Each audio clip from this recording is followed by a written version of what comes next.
Hi there, folks, and welcome back to Nippon Trading International's Japan Real Estate Podcast. I'm your host, Ziv Nakajima again, and this podcast is brought to you, among others, by Emil Gorgis of realestate.jp. He's a Tokyo real estate agent who specializes in serving international or mixed nationality families who are looking for the perfect family home. So Emil's an Australian. He's been living here in Japan for over 2 decades now, and for about half of that time he's been buying, selling, and managing real estate properties in Tokyo on behalf of his own family and a great many happy clients. And he also acts as a mortgage broker on behalf of his clients. So he's got dedicated loan officers in many of the Japanese mega banks. And if you're a regular listener of the podcast, you probably already know him from our JREP, the Japan Real Estate Experts Panel sessions, which means that you're already aware of the fact that the man is an absolute fountain of wisdom on all things related to real estate in Japan, and in particular to family homes, the greater Tokyo metropolitan area, and mortgages. And most importantly, he's incredibly generous with his time and advice, which he's more than happy to provide at no cost or commitment to anyone asking. So if you've been thinking about buying your home in Tokyo, but you've been sitting on the fence for a while, or you just want to have a chat in English with a real expert, drop him a line on sales@realestate.jp. Hit him up today and start exploring your options. Okay, so as promised in our last published JREP session, we've got a special treat for you today.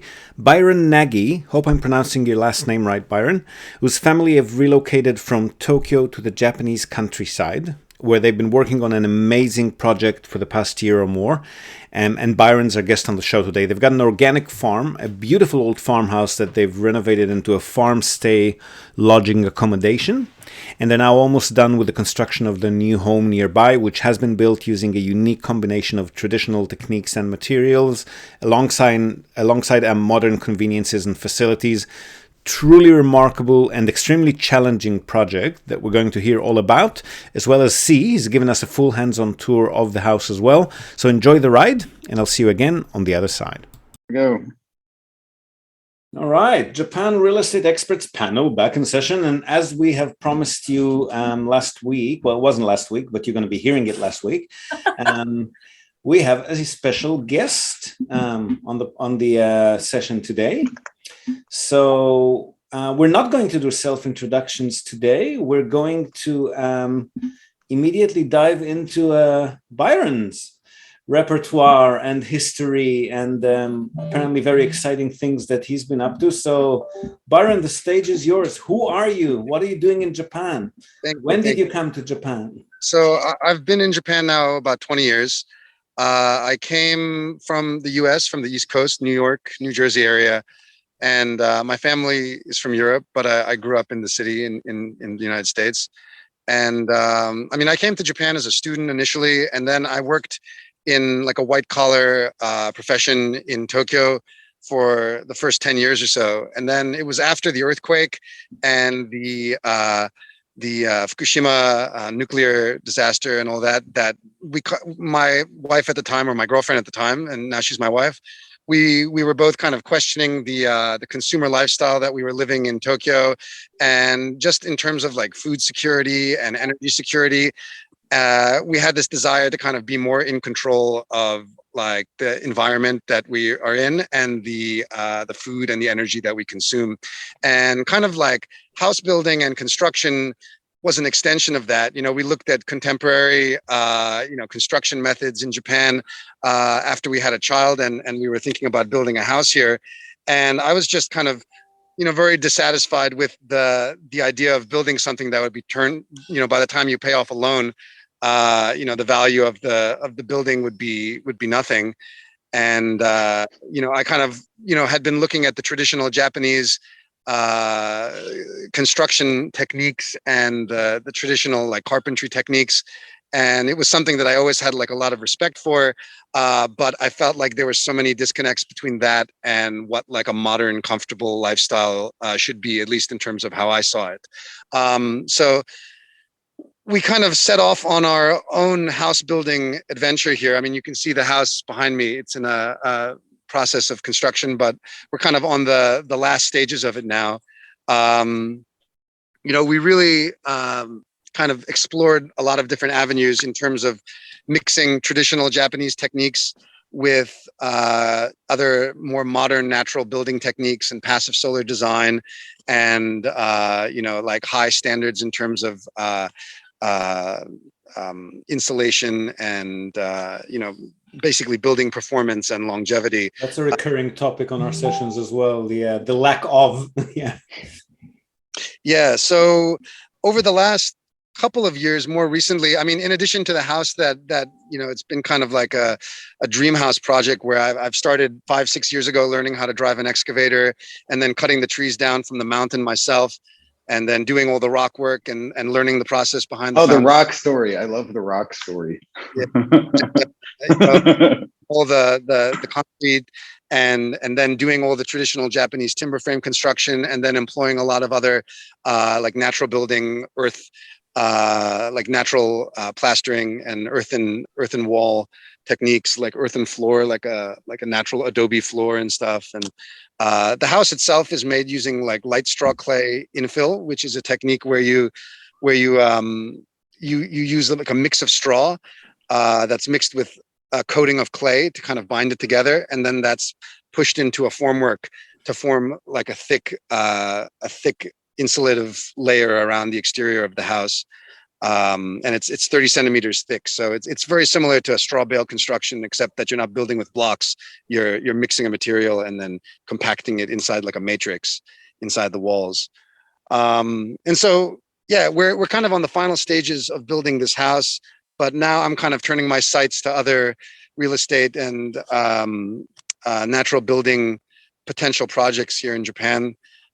Aside from the house, we also renovated a 150-year-old Japanese farmhouse, like a kominka, and we operate that as Yokomura Eco Lodge, which is like a farm-to-table bed and breakfast where we have people come and they also come up to the farm and kind of do like a whole farm-to-table type experience when they can come. And that house as well, we've kind of employed a bunch of, we've done something called furu tatami koho in Japanese, which is using old tatami mats.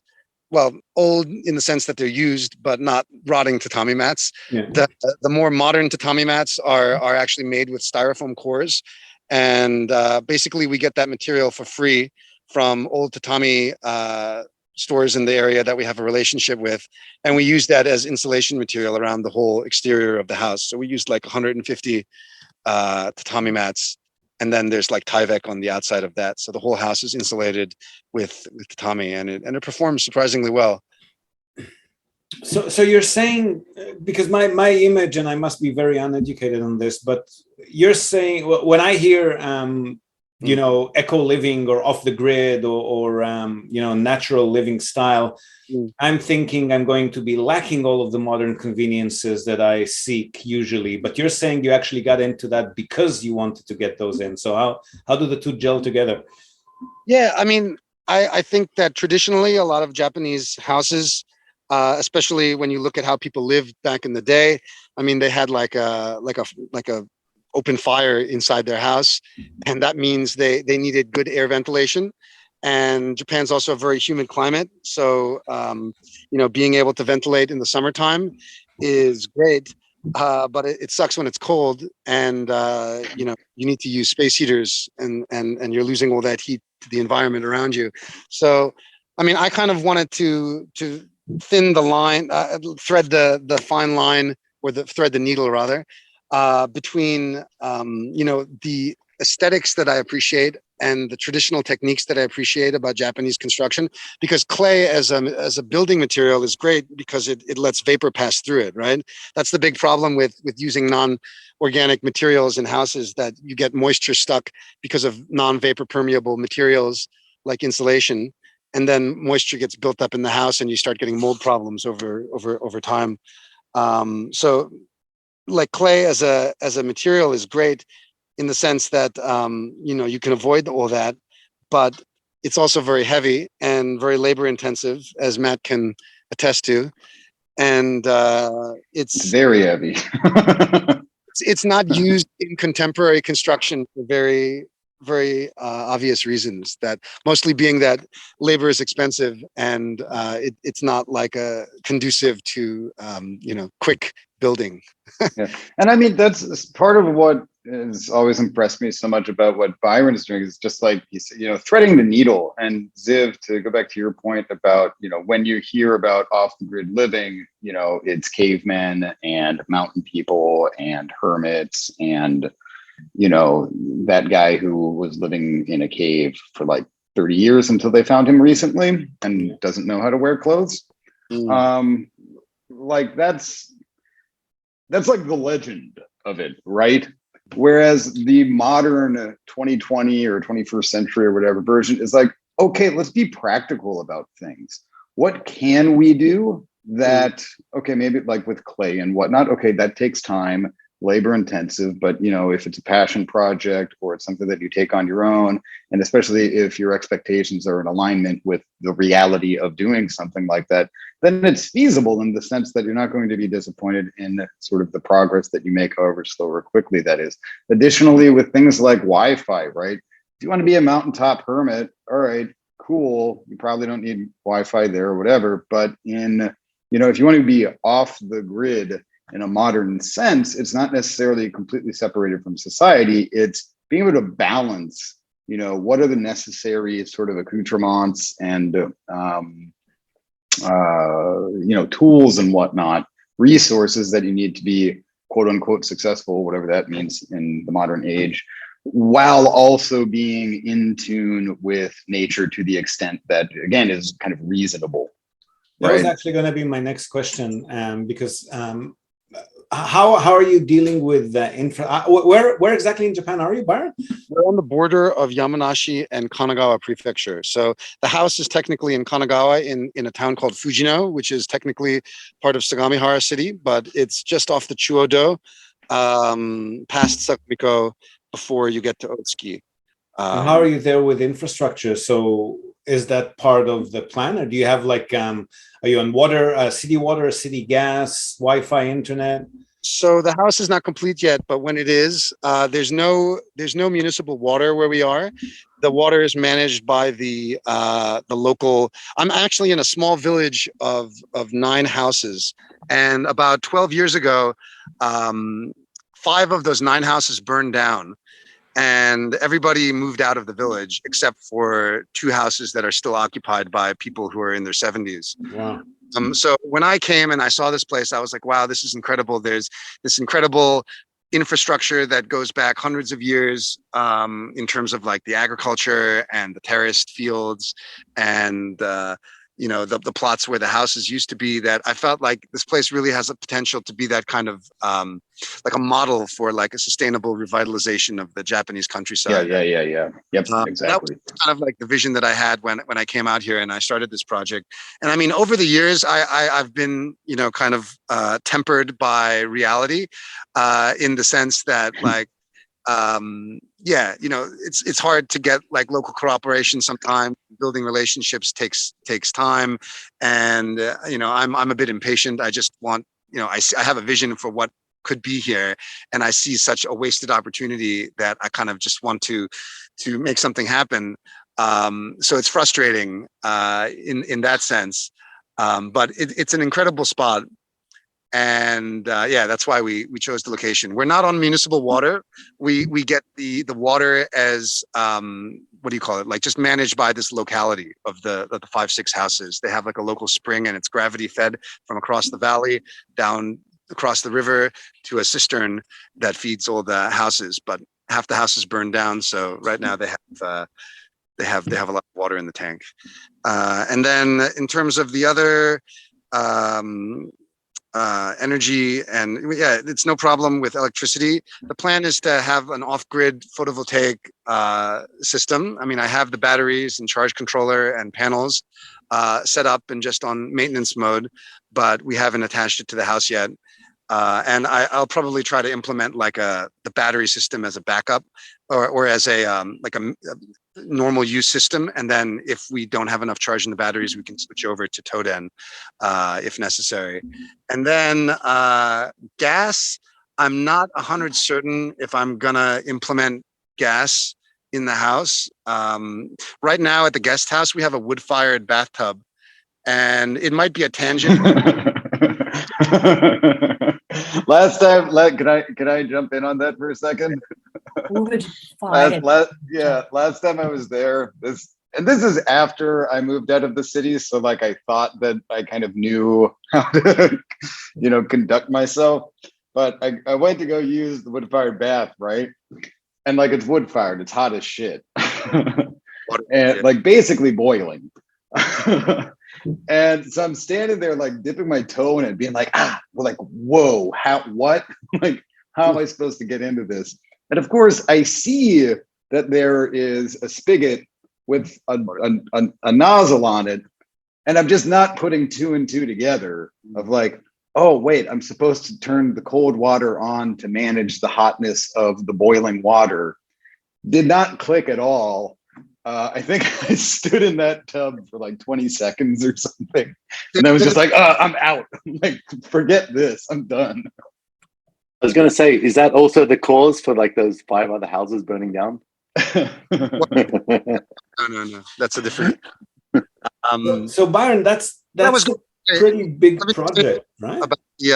About the wood-fired bath is that it's not something that we realized until we started living like that, having the wood-fired bath, that we are in such a rush for convenience in our modern lifestyle that everything, whether it's about the bath or the lights or anything like building a new house, is all about how can we make everything faster and more convenient and at our fingertips and just at the press of a button, get the lights on, get everything dimmed.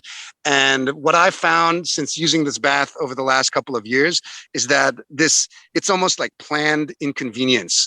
The time that you away from yourself to stop what you're doing and light the fire and the smoke, and that feeling of just like sitting in the bath. It's a bit corny, but like it's very meditative, and it really kind of gives you a different perspective that like what are we in such a rush for, and that's kind of where the whole house build thing with my personal house that I'm building out here, that's over the past of like 4 or 5 years, how that got started, that I was kind of in it for trying to, number one, learn the techniques and the processes so I could maybe, put that knowledge to use somehow. And number two, I just wanted something that meant something by not something that was mass produced and built in like a second, but I wanted something that had memories and value behind it, and kind of was looking for that deeper meaning, especially after coming away from my Tokyo consumer lifestyle at the time. So yeah, that's kind of what started the whole process. Hi Byron, I'm going to jump in here. I've been very quiet. Byron, you may not know me, but I am really into the short-term rental business, and I see that you've got a short-term rental component to your business there. This storytelling and this history is extremely compelling, and it's very authentic. Are you able to sort of, how are you leveraging that to, either through social media to actually find people who want what who want to find what you've got and bottle it and enjoy it for themselves? I know what you mean. My background before I started the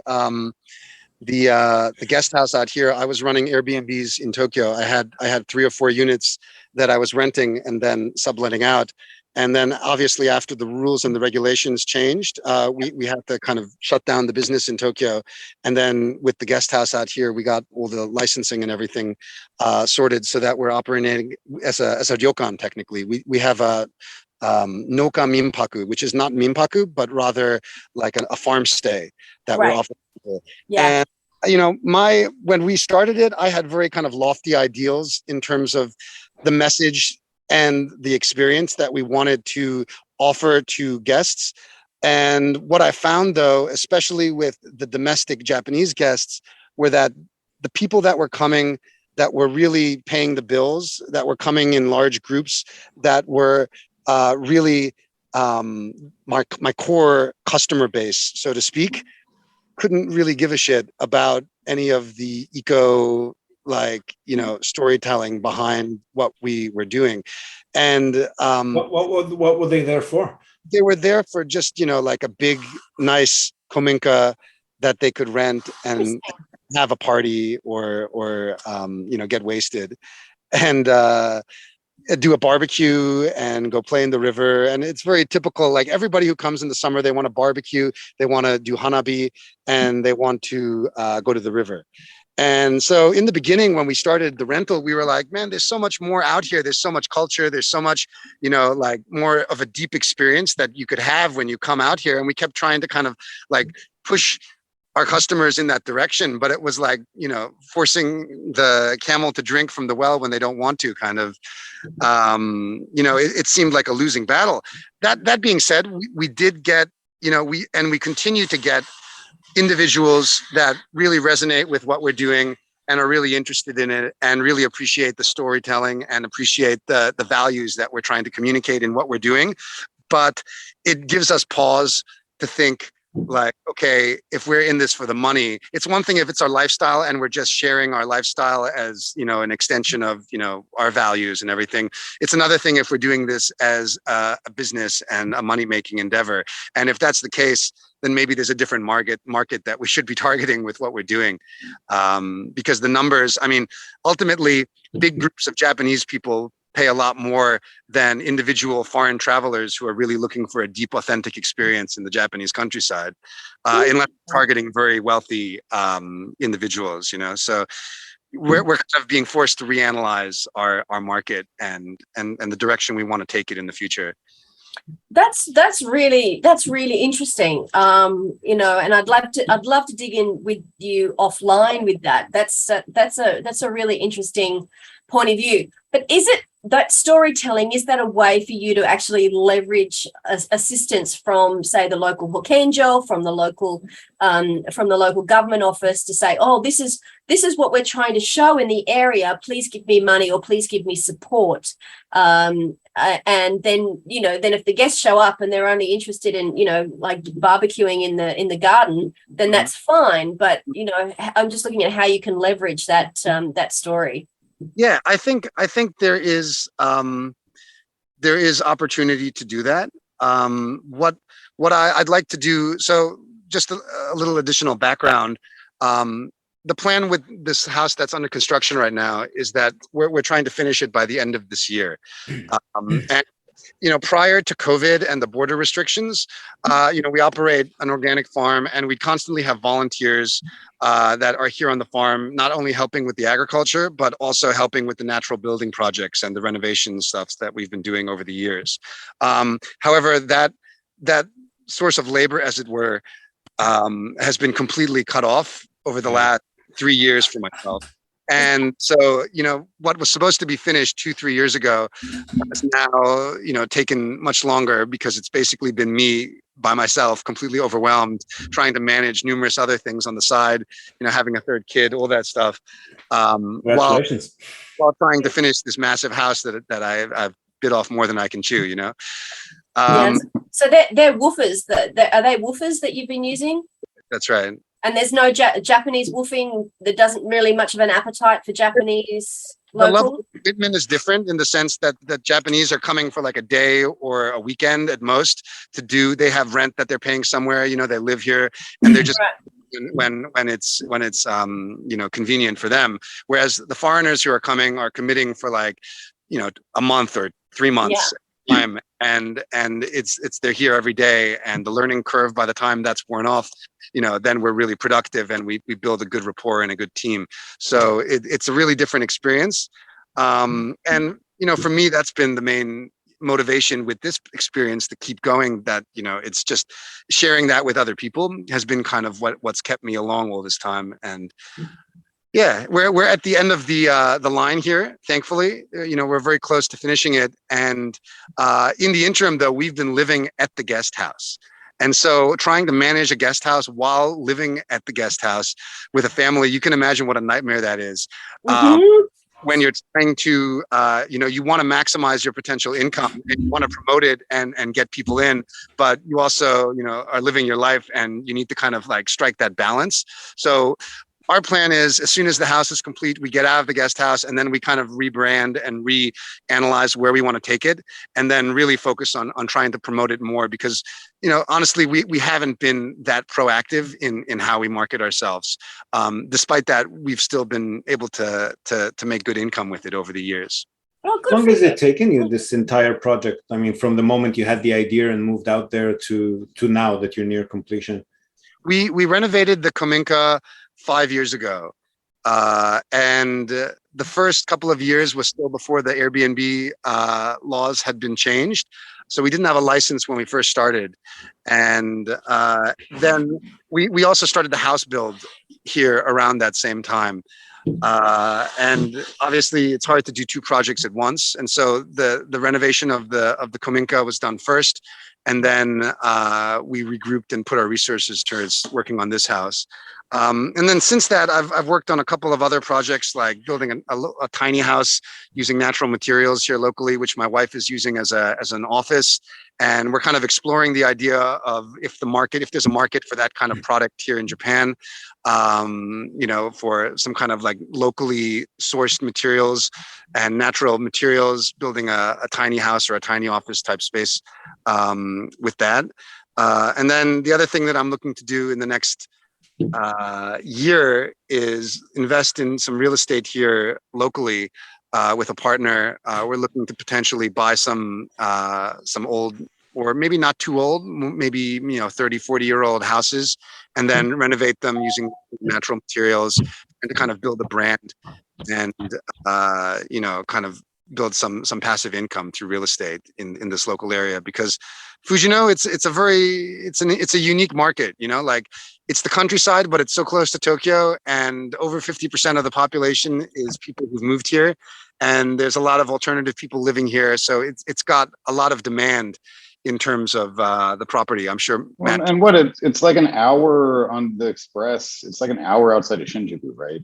It's 1 hour by car to central Tokyo. Yeah, so we tend to refer to that as like convenient inaka.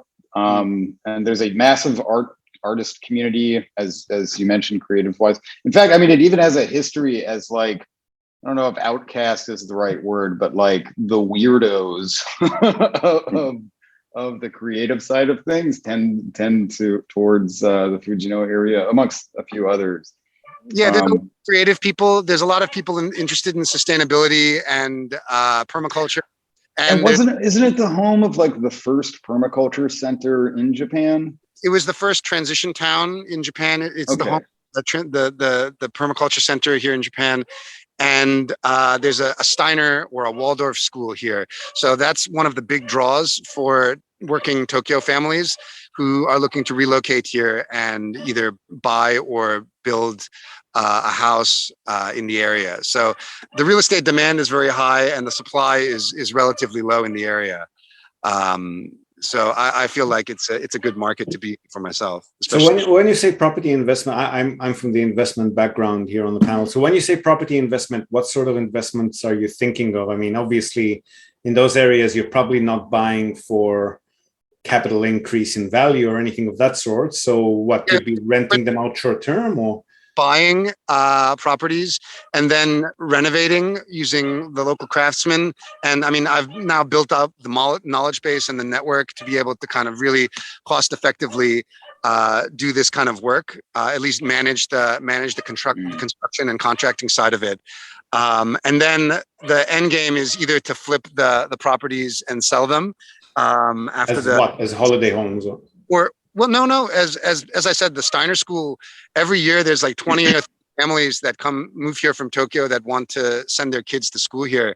So it's a huge draw, and there's a big lack of decent housing options. Yeah, we've worked out there with a few clients, and the stock is, at least the good stock anyway, is relatively low. So what Byron's talking about is so actual family home flipping kind of thing, like renovating and flipping them. Renovating and flipping family homes, and either selling them or holding and renting them, and then just taking it from there. At least that's what I'm thinking as soon as this house is finished. I have a question, Byron. Tracy here again.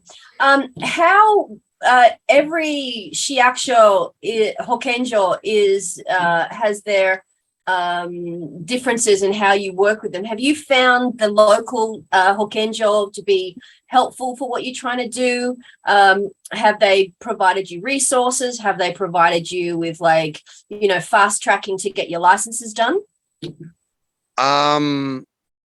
No. Don't be polite. I mean, be honest. I mean, if someone is looking at going and investing in, different areas, they've got to know that the regulations are really done on a local basis. So I'm always curious to know how friendly they are.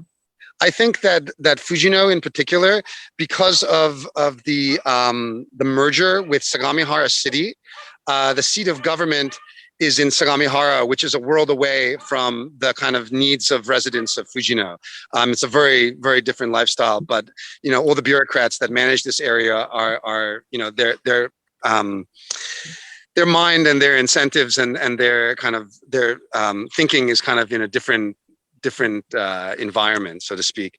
And so what I've found in my experience is that if you go to very remote localities, like you go up to Nagano or you go to Yamagata or, Tohoku or somewhere very far away from Tokyo, the localities tend to be they have a lot more incentive to really kind of, get people in and people who are trying to start things, and the Akiya Kominka banks are a lot more active. And Fujino is close to the city. The priorities of the bureaucrats is more about, how do we get like big businesses and companies in so they can build like a factory in Sagamihara, not like how do we support like farmers and entrepreneurs in Fujino, which is kind of like an afterthought. And so they're more than happy to come and, showcase Fujino when they feel like it'll help them promote Sagamihara City in general. Like, hey, look what Sagamihara can offer. There's all these hippie people out here doing this crap in the countryside. So when there's an opportunity for that kind of thing, they're more than happy to come out and schmooze with you. But I haven't found the bureaucrats to be very proactive or helpful in terms of trying to get done the things that need to be done in order to make my life easier out here doing what I'm doing. That's unfortunate. I mean, there are some places that especially remote places, if you say that you're going to be starting up a guest house and trying to be bringing people here, often you get, like a dedicated liaison within the office. But, there are other places that just don't see it, that just don't care. We've found that there's basically an inverse correlation between proximity to the major city centers and the quality of Akiya banks and municipal assistance programs. The further away you get from big cities, the more help you can expect to find, basically. And as a side note, I've found, over the years, I initially did work closely with not Sagamihara, but when we were renovating the guest house, which is in technically Yamanashi, I worked with the local Yamanashi government, and they were very proactive in terms of trying to assist in any way that they could, in terms of me, trying to get the house renovated and then promoting it after I finished. Do you know in Japanese, I think it's called the kyōryokutai. They're hired by the local municipalities, and oftentimes they're not local people, but people from Tokyo that have work experience in the private sector. And then they're hired maybe as like a Kominka Iju liaison to help people who are trying to relocate to the area. Man, maybe it was just my isolated experience that I had with this guy, but it turned out to be more trouble than it was worth, because the guy just, he was from Tokyo and he was looking at it the same way that I was looking at it, in a very like, proactive kind of Tokyo type of big city mentality. But he wound up destroying a lot of relationships with local people who are like, look at this guy from the city. He's coming and, thinks he knows what's up and telling us, this and that. And so his involvement in my project, in a sense, kind of set me back. When we were first starting out, and I was like, man, this is just a time suck, working with the local bureaucrats, because in the end, he's not a local Inaka person, at least in the area where I was. It was like, so it was a question of like who could build more trust and rapport with the locals, myself as a foreigner, or this guy who didn't even have the foreigner appeal. That was going to be my next question, actually. What we often experience deep-seated, let's call it, aversion to foreigners in these countryside locations, like you guys coming in here to buy your fancy holiday homes and rent the place out to your Airbnb buddies. We don't want you here. Have you run across any sort of resistance like that? I mean, initially in the village where we renovated the guest house, we opened up a big forum at the local town meeting of the village, and we listened to all the locals' concerns, and I gave a little spiel about what our intentions were and what the plan with the guest house was. And it was clear that, a lot of the concerns that people had was mostly about, okay, what are we going to do if there's foreigners who come and cause a problem and we can't communicate with them because they don't speak Japanese? And what eventually happened was all the problems that did arise was caused by Japanese people who just wanted to get into barbecues. And all the foreigners that did show up were all foreigners who were like really deep in Japan, who spoke Japanese and really respected Japanese culture. So ultimately, we haven't really had any big issues, over the course of 4 or 5 years. And of course, me and my family living at the property over the last couple of years has really helped to kind of build relationships with the local people, to the point where now, if we can find another house in the village and build another unit in the same area, maybe we can get some kind of critical mass and build kind of a hub of tourism and agritourism in the area, and hopefully get a bit more local support in the process. We interrupt this broadcast to tell you about Tokyo Family Stays. They're a short-term rentals company in Tokyo, and they offer a home away from home experience, which is just perfect for remote working, quarantining, if that's still a thing, or if you just need somewhere quiet to get away from the world. They offer a variety of options for families, corporate relocations, or even if you're simply transitioning between homes in Tokyo. The properties are super comfortable, tastefully furnished, fully equipped with all amenities, and they accommodate up to 10 people. So really the only thing you'll need to bring with you is your toothbrush and maybe a change of clothes. They come with fast unlimited wireless internet, dedicated workspaces, and fully equipped kitchens, and they're just a delight to stay in. Fantastic alternative to Japanese business hotels, which if you've ever stayed in one, you probably know they're tiny, they're noisy, fine for a night or two if you're on your own, but longer term or with a family, you'll probably feel you're in a jail cell very quickly in a Japanese business hotel. So if you want to give yourself a sense of space and freedom by renting a real home with comfortable Western beds, including all the necessities like baby bedding, children's toys, high chairs, etc., you definitely want to reach out to Tokyo Family Stays. They've been at it for over a decade. They're a fully licensed minpaku or short-term stay operator. And as a special bonus for our viewers and listeners, they're also throwing in a breakfast basket upon arrival for anyone who books and mentions the Japan Real Estate Podcast or NTI. And not only for guests, if you're a property owner, you've got an investment property that you want to tweak for higher profit, or a holiday home that you want to rent out when you're not using it via short-term stays, drop them a line today, see how they can help you maximize your property's income. And again, as a special bonus to our viewers and listeners, they're also offering a free audit of your existing short-term stay listings without any obligation whatsoever. So feel free to reach out to them at tokyofamilystays.com. Well worth a visit. And again, if you're in the market for a family home in or around the Tokyo metropolitan area, Emil's your man. Don't be shy to reach out to him as well at sales@realestate.jp. And now, back to the podcast. So how are you, because that's a big project. You've mentioned about 5 years, and I'm guessing not all of it was fully hands-on, but how are you, if it's not too personal of a question, how are you supporting yourself throughout this period? No, the first renovation was about 1 year. We started the project 5 years ago, but it took about 1 year to renovate the whole project, to renovate the whole house. And my background was in recruitment and consulting. And when we first moved up here, I was kind of supplementing the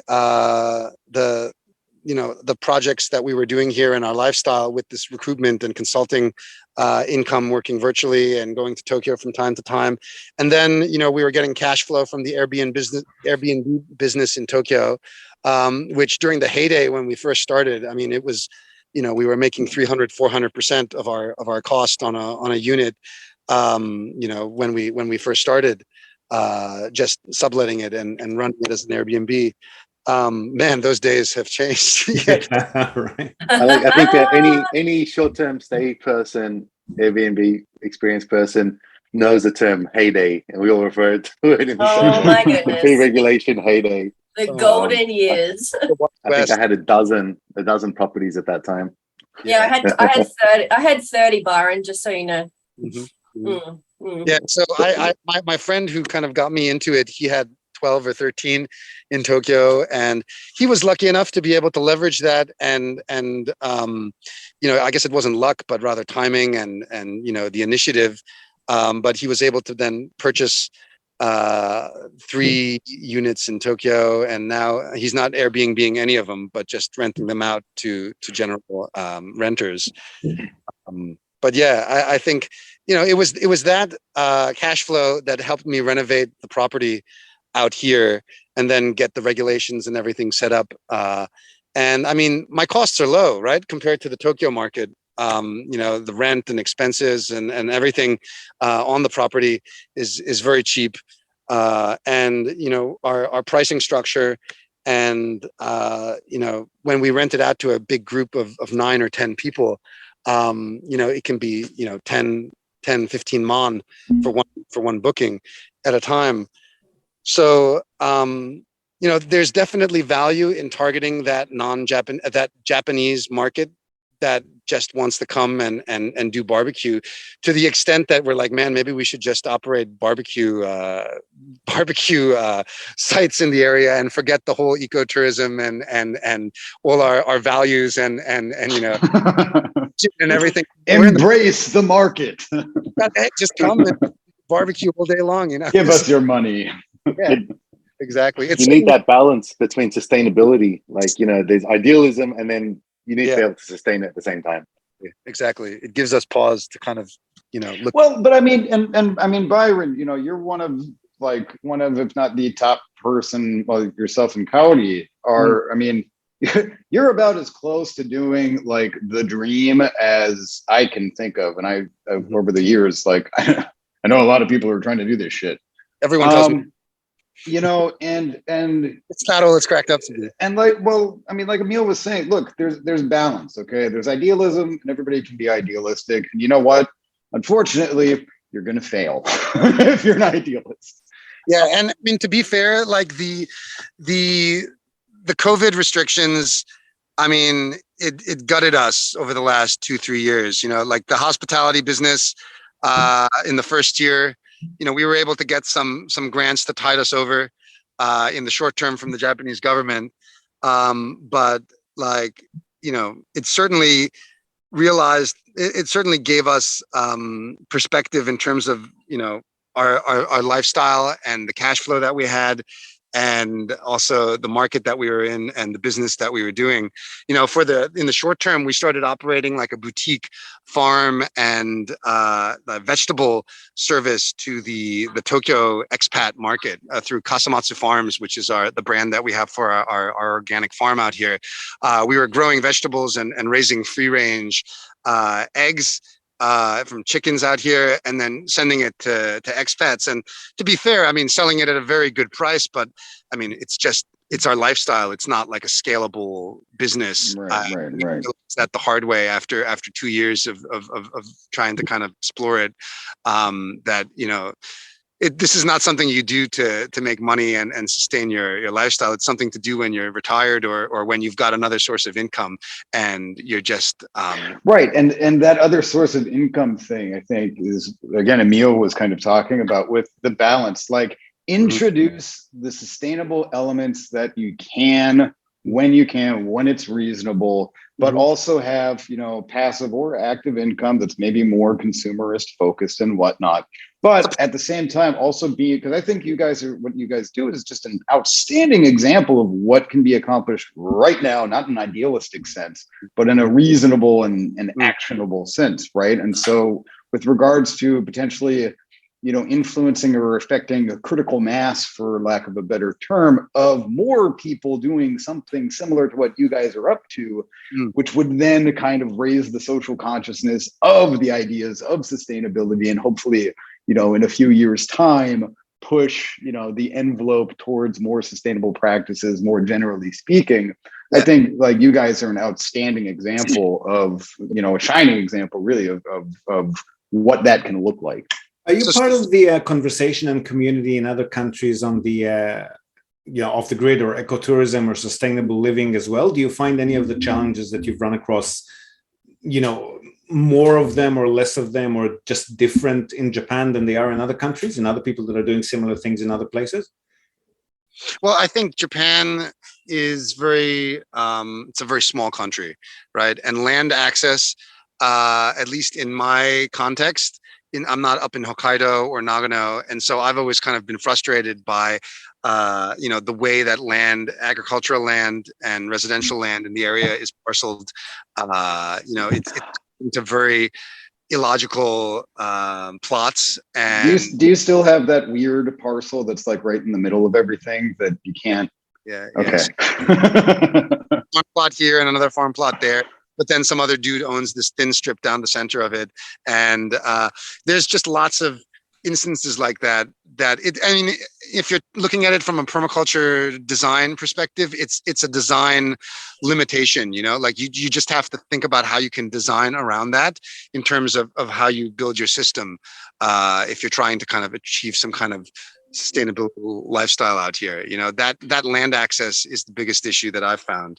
And it's something that, they say we're going to hit critical mass. Things are going to change. The laws and regulations are going to change. 5 years, 10 years, they've been saying it, and I'm still waiting for it to happen.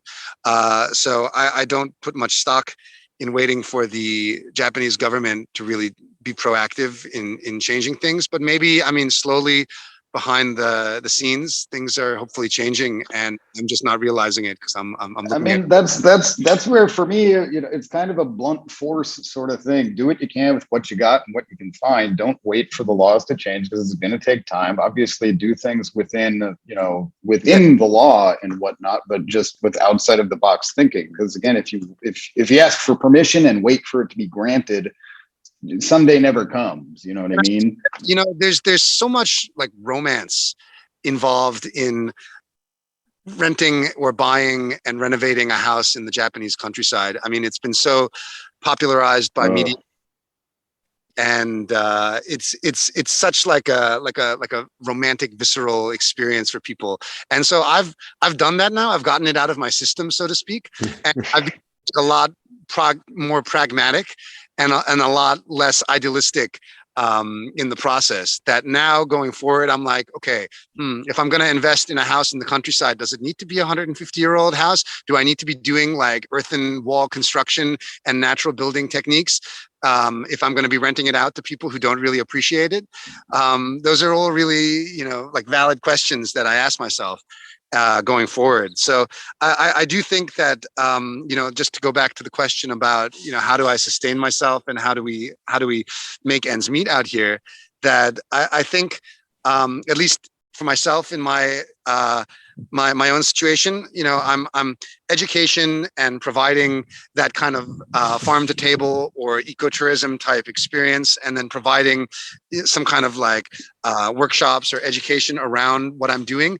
Those are all wonderful things, and something that we can offer just by showcasing our lifestyle and what we've done and built here over the years.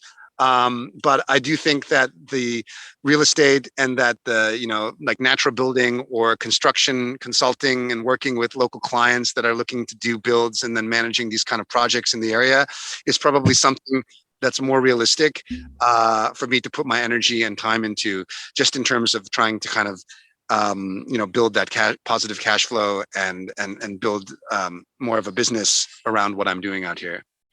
Well, you sound very practical and yet not too bitter about it. So I guess it's it's going in the right direction. You've just had to make some course corrections along the way, kind of thing. Yeah, I'm trying to keep the bitterness to a minimum. The Japanese old man stereotype is not. But that's a very interesting point that you make about the way the land is structured or divided here. I guess if you had like 5 acres in Montana, your life would have been a lot easier, right? Exactly. And I constantly question myself out here, like, what am I doing? Here I am, stressing out about how, can I get access to like 100 square meters of property that's like a thorn in my side, and like is that worth it?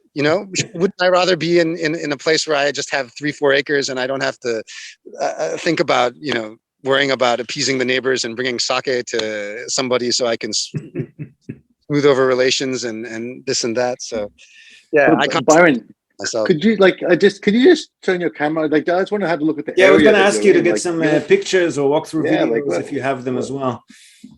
Yeah, sure. I can go inside the house and just give you a bit of a. Oh, that would be phenomenal. Awesome. Yeah, if you could. Yeah, we've been talking about it. I want to see it. Oh. Yeah, let me. I'll put you on the spotlight there. Oh, I've done that. I've done that. Thank you. I've put him on spotlight. Yeah. All right, so this is the front of the house alongside the road. You can see the wall constructions. This is my blue healer. His name's Odin. Louis. I love blue healers. They're the best. Yeah. The walls are built using this material called light straw clay. And so you can see the wall cavities. It's about 30, almost 40 centimeters thick. Super well insulated.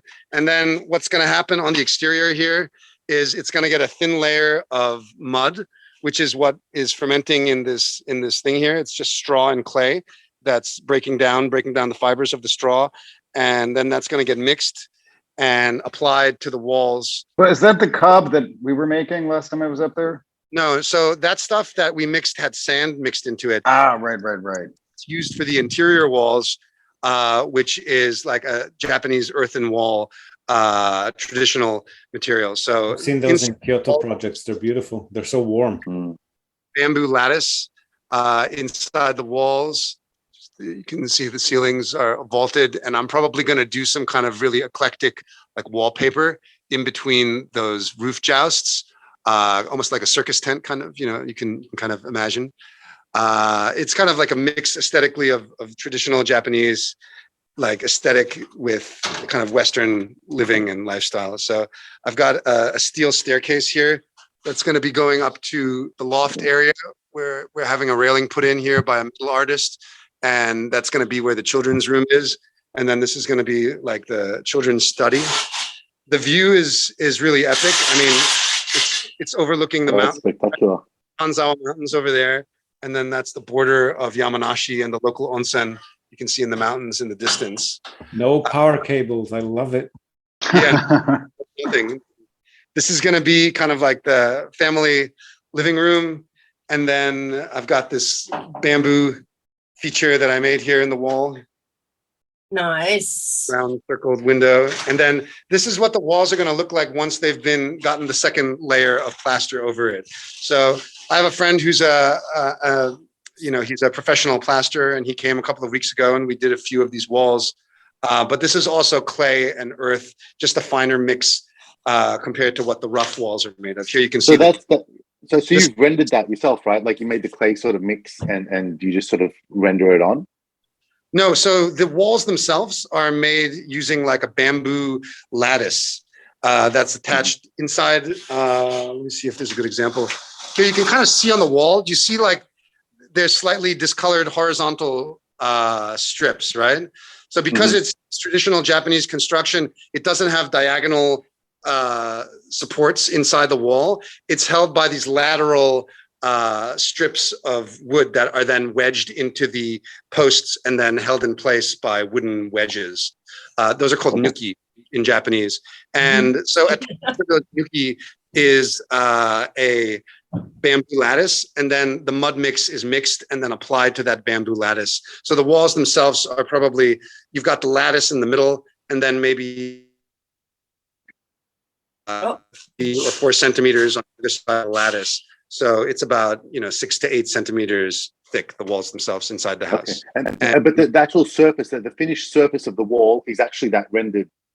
No, so this layer, and then on top of that, it gets this material, which is it's also earth and plaster, but it's a finer mix that's been somewhat professionally applied. So the finish is a lot cleaner and nicer, and it has the same vapor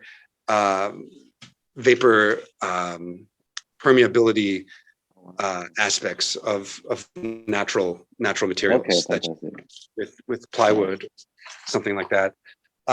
This is going to be the bathroom and shower. It's Western style with like a shower room, and I'm going to have a toilet in the same room and a sink and a big mirror on the wall here.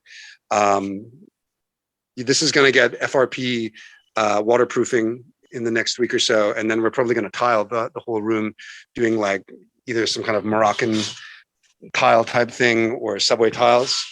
And then this is going to be, or this is the main staircase of the house to go downstairs. So you come in on the mezzanine floor, and then the first floor is kind of the living area. The second floor is mostly bedrooms. And then the only tatami room in the house is going to be here in the center. I have this wild log here where the stairs are wedged into this massive momiji log. This is a maple log. And then this is going to be the one tatami room. Some nice details on the ceiling that we've done. And these walls have already gotten the finished plastering. A lot of the wood and the timber that you see, like these keaki beams and these big beams on the top, those are all things that I've cut down or I've bought directly from lumberjacks in the area. And then these big beams, these are like 10-meter long logs, and it's like one piece basically that goes across the whole top. And I've got like 13 or 14 of those making up the whole frame of the first floor and the third floor. So Byron, just to clarify, this is not something that you've purchased traditional home that you're renovating. This is all built from scratch, isn't it? From scratch and hand hewn. And I had a local master carpenter who had done all the sumitsuke, like he was marking out the posts and the beams where the mortises and the tendons were going to go. And then me.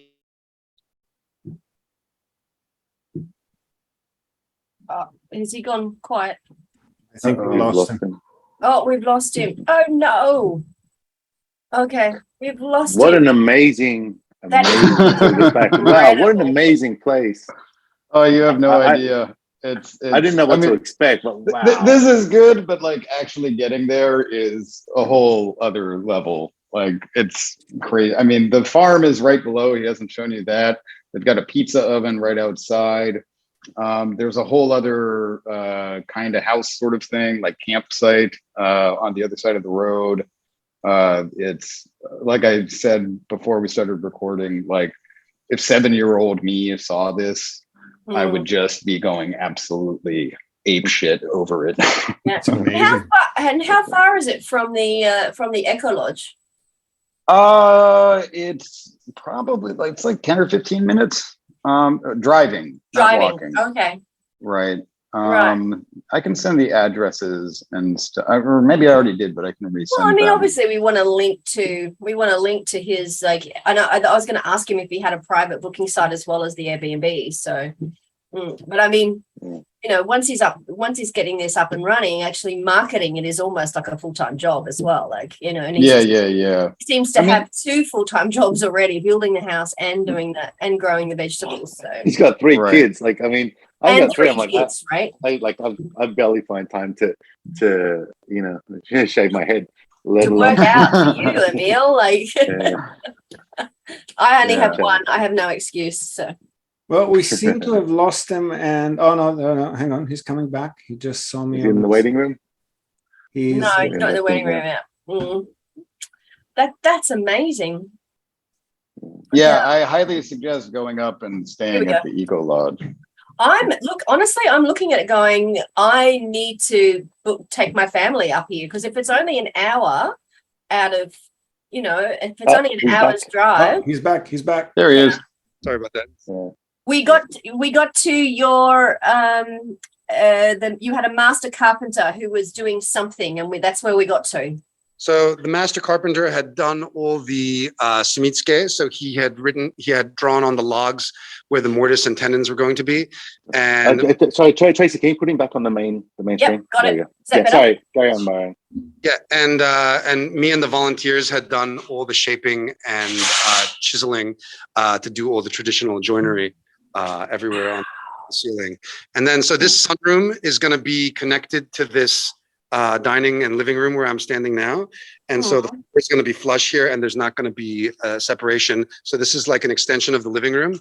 We're going to put glazing in between here. And then I have this nice metal planter that I had custom made here. And that's going to get filled with soil. So the idea is to have like a little kitchen herb garden growing inside this greenhouse, which is attached to the south side of the structure, and then use that to passively heat the space in the wintertime. That's amazing. And then just the final, this is going to be the kitchen and I'm going to have probably like a nice slab out here, counter, and like an island in the center, and then tiling on this wall here. And then back here, there's just another smaller washroom and toilet. And I have lots of kind of like basement storage space down here where we've done. This is amazing. And we're recording this in September, and you said that you'll be done by the end of the year, right? Yeah. I mean, I'm at the point now where I'm so past DIY that I just want to hire enough people that and get in here and finish this. it looks like there's still a lot to do, but there's actually most of the work is definitely behind us. And it's good to be kind of on the final stretch here. I'll just walk and kind of give you a shot of it. I did the tile roofing on the roof myself as well, the kawara on the roof, and man, that was a learning curve as well. This is amazing work that you've done. Incredible. Yeah. So would you do it again? No, I wouldn't. Good question, Emil. That's why he said consulting. He's going to support other people as they do it. Exactly. Have you thought of getting some interns? Some interns, because you can get them in on there are agencies that, because there's a ton of people who want to come to Japan. And if you've got a job for them as an intern, because you've got place to put them up, you could grab yourself some willing workers. If they're not woofing, they can be interns for you. Yeah. Actually, in September, there's 2 Dutch guys that are coming on an internship. Beauty. Already ahead of me. One had come on an internship 3 years ago before COVID and was planning on coming back, but then things got put on hold for 2-3 years because of the visa restrictions. He's finally going to be able to come in September. And then there's another Dutch student that's going to be coming, getting like university credit. Perfect. What's woofing? That is on the exterior of the house. Woofing is farm experience. You get a visa to go and volunteer on a farm. I don't believe you get a visa. It stands for Willing Workers on Organic Farms, WWOOF. I'm a woofer, or I used to be anyway. I used to be a woofer. So it's a worldwide thing, Emil. It's not just Japan. So. Okay, I haven't heard that before. The last thing I would add is that on the exterior here, we're going to put wooden siding probably where these horizontal strips of wood are. And then you can see the bit just below the top windows there, how there's like an angle. We're probably going to finish just below the eaves of the house with natural plaster. But the horizontal siding will go onto those wooden strips there. And there's just a layer of earth in between there. So that's about the extent of the, I have some other details and other crazy things that I want to do with the exterior here. But maybe that's for another time. It's amazing. How do you move those logs, Byron? They are massive and they are heavy. Yeah, we've done some crazy stuff, man. When I look back on it, a lot of the rocks that we used were from Mount Fuji. And I remember driving up to Mount Fuji, getting the Fujisan Yogan, loading them into the back of a 4-ton truck, and then driving like 5 or 6 loads of them over here where I think about the physical human energy and just the mass of the all the earth and the clay, and how many tons of material go into building a house of this scale. And it's just kind of awe-inspiring, and it's no wonder why people don't houses like this anymore. It's entirely too much work. And when I first started, I was talking with, I talked to so many carpenters and so many builders and architects, trying to find someone who would come with me on this journey, trying to build this house the way I wanted it. And everybody I talked to was like, no, it's not possible, no way. Like tradies and carpenters, they don't want to work on a job that's going to take 5 years. They want to get in and get out and get on to the next thing. And so I finally found this guy who was willing to help. And it's very hard to find craftsmen to work with you on something like this. Well, you've done amazing work, man. We really appreciate you showing us around, but also all of the conversation leading into that. I think this would be really eye-opening for a lot of people who have been asking questions about this. I know that we regularly, and Matt knows this very well, we regularly get asked questions about buying these old places in the countryside, and even the work involved in bringing an existing place up to speed tends to turn people off after they actually realize what's involved. So you're talking about doing everything from scratch. It's remarkable what you've done there. I certainly wouldn't do it again. And when I started this process, by the way, this is the tiny house that I built for my wife that she's using as her office. That's adorable. Built with all natural materials. It's got the chicken coop running right in front of it. Chickens are running. Is that yakisugi? Yakisugi on the exterior, and it's sitting on like a steel frame. So the idea was I wanted something that could be picked up and put on the back of a truck and then drop like a parking space, maybe in like a more urban environment. And this was just kind of like a beta version to see, what could be done with those kind of limitations. And so it's off grid. It's got solar panels on the roof, and it's got all the conveniences. It's super insulated. It's got like a cedar ceiling, Japanese cedar bark ceiling, and nice natural flooring and earthen plaster on the walls. A nice desk here. Not 100% finished, but it's a nice little model on the farm. And so my thoughts were, how could I potentially market this as like a small business? But I'm not sure that maybe this is the market here in Japan. People just don't have a lot of land.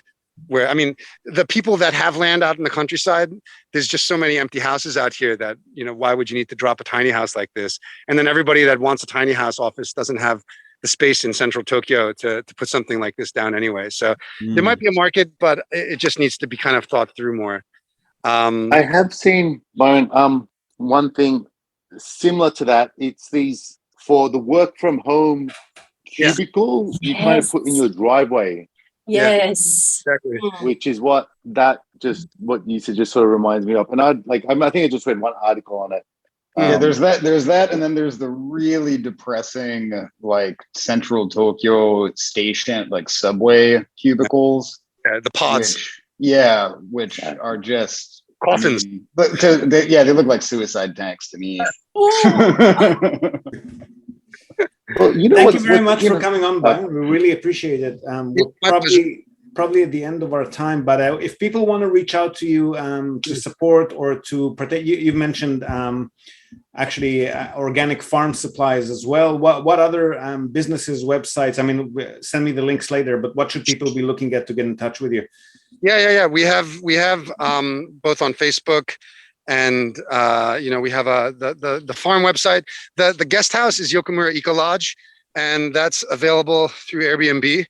And we also have a standalone website for that that's linked with the farm. The farm is kasamatsufarms.com.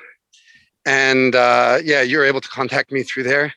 And as I said, if people are looking into doing kind of natural building projects and looking for someone to help, I'm more than happy to try to share my wealth of experience and perspective. So credentials are splattered all over this video. Thank you for that.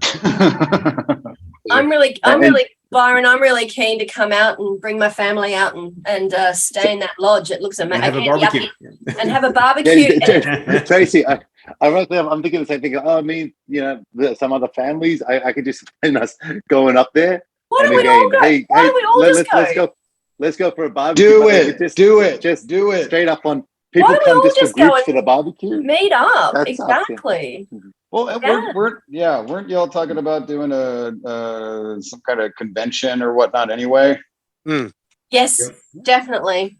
Yeah, we are talking about doing. We need to talk to Emil about that. But no, I think it's big enough to do. 16 guests. I'm looking at your Airbnb site now.